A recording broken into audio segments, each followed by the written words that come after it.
د پاور پوینټ پروګرام ته ښه راغلاست. نن به ګرانو زده کوونکو موږ تاسو په پاور پوینټ پروګرام کې انسرټ ټایپ وایو. راځم یو فایل اوپن کوم. اوس راځم دلته انسرټ ټایپ ته. انسرټ ټایپ ته چې راغلم دلته دغه تیر درس کې موږ تاسو اکشن باندې مکمل ویډیو جوړه کړه، هغه مې زده کړه. نن به له خیر سره وایو کامنټ. کامنټ څه معنی؟ راځم دلته ګوره ښه دې کې مختلف تاسو شي کې نظریه ورکړئ. که چېرې تاسو ځینې ادارو کې کار وکړئ لیدلی وي، هلته تاسو د فایلونه کنیکټ وي، هلته شیرینګ وي. په یو وخت کې تاسو کولی شئ څو کسانه په یو فایل باندې کار وکړئ. هغه کوم چې ستونزه یو کس کمنټ درکړي تاسو ته ګورئ، بیا د هغه ته ریپلی کوئ. یا که هغه رقم ته تاسو آفلاین کار کوئ، تاسو کمپیوټر شیرینګ نه ده، تاسو غواړئ کمنټ هغه کوئ. دغه کوم ځای کې ستونزه وي، تاسو غواړئ د فایل د خپل سینیر کس سره، سوپروایزر سره، منیجر سره شیر کړئ یا بل هغه نه ټیټ کسانو ته، نو هغه دلته نظریه ورکړي. زه غواړم دغه فایل چې د خپل دغه سینیر کس سره شریک کړم. دلته راځم دلته درېږم، کمنټ باندې کلیک کوم. کمنټ باندې چې کلیک کوم دلته ګوره خپل نظریه ورکوو. دغه کس ما فایل شریک کس ما دلته لیکي چینج د فونټ سټایل. هغه ماته وایي ګوره انټر چې کې انټر کې، نو ماته دلته ګوره راځي. ګوره دلته اوس چې بیرته ما دا فایل هغه راسینډ کړ، زه اوس دلته ګورم څه شی لیکلی ده. ګورم دلته کلیک کړې، دا ګوره بندوم یو ځل. ګوره دلته ګوره ښه تاسو ګوره نښه ښکاري چې دې باندې ستونزه خو دلته راغلې ده. دې باندې تاسو کلیک کوئ، ګوره تاسو هغه ښکاري. هلته لیکلي ګوره چینج د فونټ سټایل. زه بیرته دغه اوکې ورته لیکي اوکې آی چینج د فونټ سټایل او انټر کې. تاسو انټر کې تاسو بیا سینډ کړئ، نو هغه کس هلته ګوري چې دغه څه ستونزه دلته راغلې ده، نو هغه مکمل تاسو هلته ګوري چې صحیح ده، هغه بیرته د چینج کړې ده. نو دا رقم تاسو کولی شئ دغه کمنټ شیان دلته تاسو وګورئ. زه دلته ګوره بیا کلیک کوم، ګوره کمنټ دلته ماته ښکاري. ګوره اوس راځم بل هغه ته سره راځم دلته ټیکس باکس. ټیکس باکس موږ تاسو مختلفو ځایونو کې استعمالوو.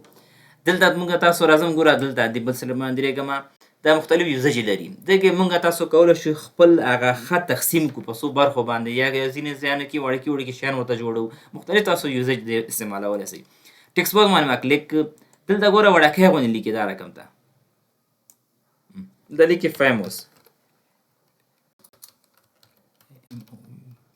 فیموس د لیکم ترکش اکټ ریس. ګوره دغه ګوره د مانه پاتې شوی ده. ګوره ترکش دا هم جوړ کړي، دا رقم ته بیا جوړ کړي.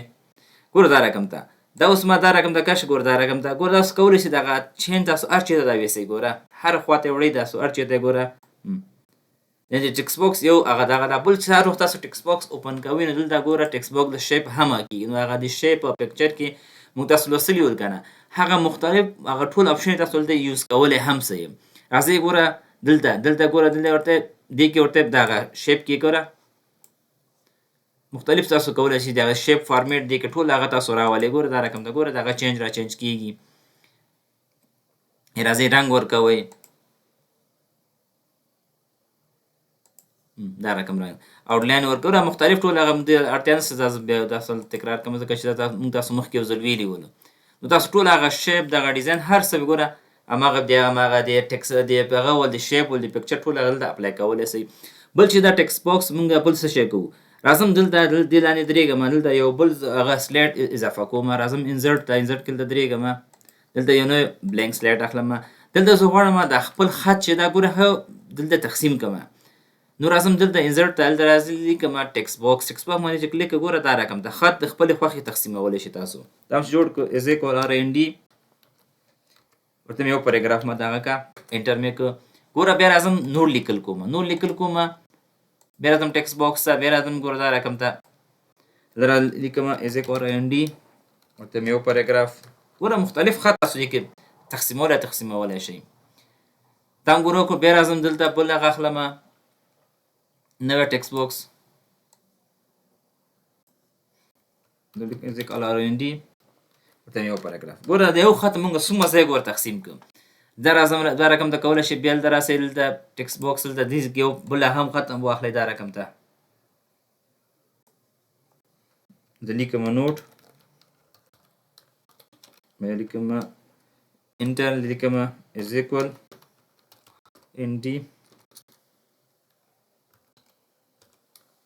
ته مې وپارېږه. ګوره دا رقم ګوره مختلف برخې مونږ باندې په یو ختم تقسیم مختلف برخو باندې.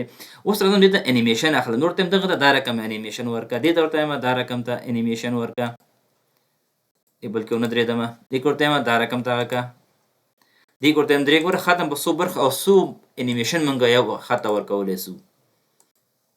دلته ورته وایم زوم مې کړې دغه ته به ورته وایم دا رقم ته ورکه، دې لاندې ودرېږمه، دلته ورته وایم دا رقم ته ورکه. اوس ګوره ښه در F5 پریس کومه. اوس راځم دلته چې راغلی ګوره دلته چې څنګه دا ډاون ایرو کي وخی یا موس کلیک ګوره یو رقم لیکل راغله. ګوره دا بل ګوره دا رقم لیکل راغله. ګوره ما یو ختم څو ډیزاین ورکړل. نور دا و دا رقم تاسو کولای شئ مختلف ډیزاینونه هغه ورکړئ. دي دا ما یو خط مختلف برخو کې تقسیم کړئ. دا و د ټیکس باکس. بل چې دا دی کې فوټر او هیډر ده، دا مونږ کوم وخت استعمالو غواړو دغه خپل دغه کوم سایټ څخه معلومات اخیسته، یا ما یو کتاب یا دغه درس ورکوم همدې باره کې زه کتاب چاپوم، نو کتاب باره کې زه مشخصات لیکم چې هر څوک دا وګوري پوه شي دا چا لیکلی ده، چا ایډیټ کړی ده، که نه مختلف دی که تاسو هغه یوزج کولی شئ. راځم دلته هیډر باندې کلیک کوم، هیډر او فوټر. دلته ګوره یو سلایډ ده دې کې او یو دا نوټس ان هینډ آوټ. سلایډ چې دا دغه کوم چې د یو سلایډ کې مونږ هغه کوو که نه ټول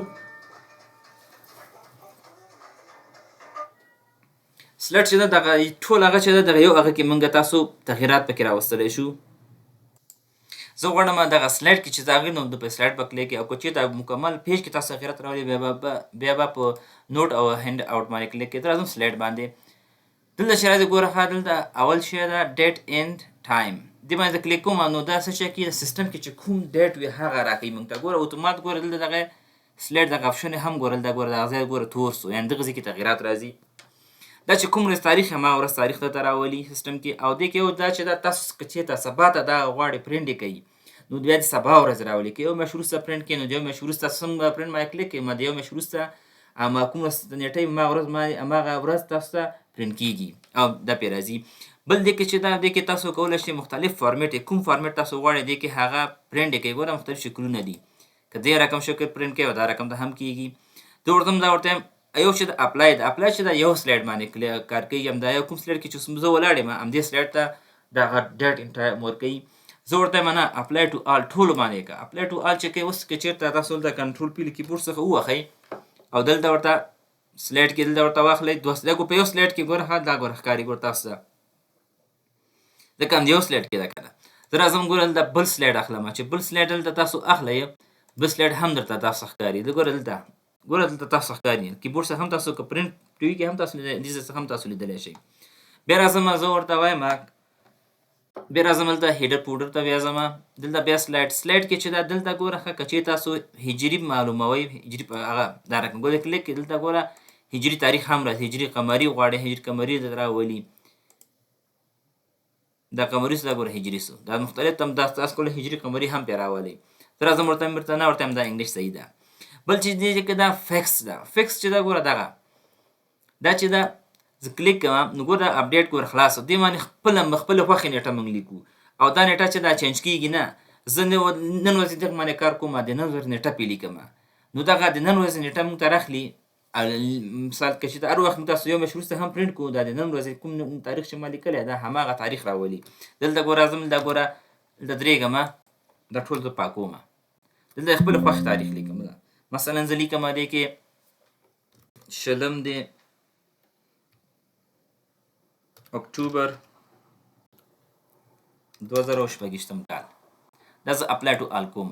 دلته ګوره تاسو ګوره دلته ښکاري ګوره شلم دی اکتوبر 2016 د خپلې خوښې نیټه پکې لیکو. بل چې دا بیا راځم دلته هیډر او فوټر ته. بل چې دی ګوره سلایډ نمبر چې دا دغه غواړم ورته ګوره ښه دلته ګوره سلایډ نمبر ګوره کلیک ته خوا کې ګوره دغه تاسو ته ښکاري ګوره نه ښکارېږي چې دلته کلیک کې ګوره دا ځای ګوره تور ښکاري ګوره تاسو دلته هم لیدلی شئ. دلته ورته سلایډ نمبر راوله اپلای ټو آل ورته ټولو کې راوله نو دلته وګوره اتومات ګوره موږ سلایډ نمبر یې ګوره راوسته چې دغه سلایډ چې دا ګوره دویم ده. بل ته راځم دا ګوره دریم سلایډ دلته ګوره ښکاري درته. بل ته راځم دا ګوره څلورم سلایډ ده. داسې کولی شئ سلایډ نمبر یې هم ورکوي. بیا راځم دلته هیډر فوټر ته. بل دی کې د فوټر چې د خپل خوښې یو نوم پکې لیکي. زه مثلا اوس ګوره خاطر خپل دی غواړم دی خپل دغه تاسو د هر وخت دغه سلایډ چې پرینټ کوئ نو تاسو که چېرته پرینټ ووینئ نو تاسو هلته ښکاري چې دغه سلایډ د چا ده. زه دلته ورته لیکم اټ ورته وایم چې ما د هر څوک چې دغه سلایډ وګوري د ما د چینل دی هغه نوم ورته راسي اټ MFS KI د ما دغه چینل نوم دی پکې راسي. دا مې اوکې که ګوره نو اتومات ګوره چینل نوم راکړه. بل هغه کې بلکې هم راځي او که چېرته تاسو دلته نوی سلایډ اضافه کړئ نو هغه اتومات هغه سلایډ هم نمبر اخلي. زه راځم دلته ګوره ښه یو نوی سلایډ اضافه کوم اتومات ګوره څه شوي ګوره هماغه تاریخ هر څه ګوره پکې راغلل. ګوره دا رقم تاسو کولی شئ چې تاریخ شیان پکې هم یو سلایډ کې راولئ ټول سلایډ کې نه. ګوره ځکه چې دا تاسو د پرنټ پریویو ته ورسئ او دلته ګوره سلایډ واخلئ څو سلایډه ګوره دننه سلایډو کې ګوره راغلي دي ګوره د باندې نه راځي دننه سلایډونه راځي. دا بیا کومه وزم تېنه بیا راځم هیډر او فوټر ته. دلته ورته وایم چې دغه کوم نمبر شیان چې ما راغلي لیکلي دي دغه اولیني کې دې نه راځي. ګوره د اولیني کې هم شته ګوره دا کلوز کومه د ګوره تاسو اولیني کې هم ښکارېږي او د نورو کې هم درته ښکارېږي. زه ورته وایم چې دغه اولیني کې دې نه راځي د نورو کې دې راسي. راځم دلته ورته وایم ګوره don't show on the title slide اولي سلایډ چې د هغې کې مه راوله ورته apply to all. دا اوس ما کلیک کړله ګوره دې کې نشته ده ګوره دې کې کوم ګوره دې کې ګوره هر څه راغلي ګوره دی د هغه تاریخ سوله دی ګوره د هغه څه نور ګوره شته ده ګوره هغه یو کې ګوره نه و. بیا راځم دلته دا به ډیلیټ کړم بېرته. بیا راځم دلته د هیډر فوټر ته.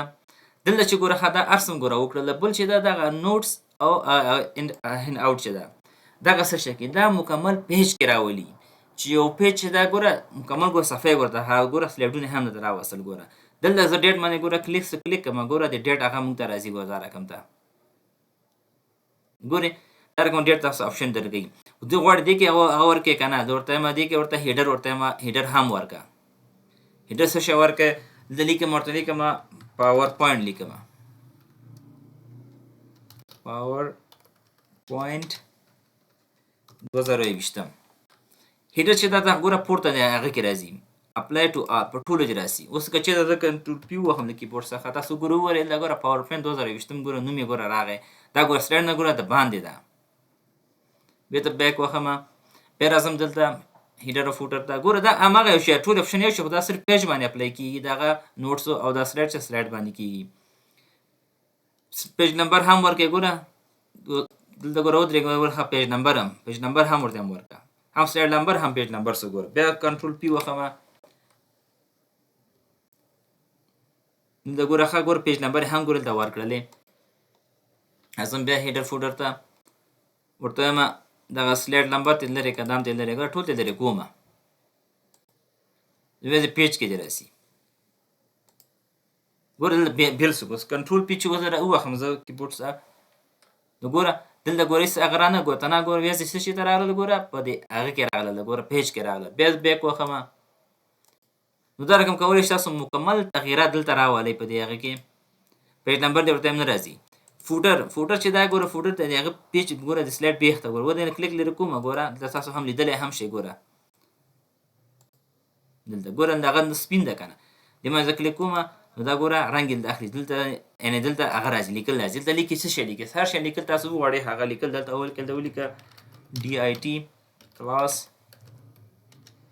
for new students او دا هم ورته لیکم apply to all. اوس کنټرول پی وخمه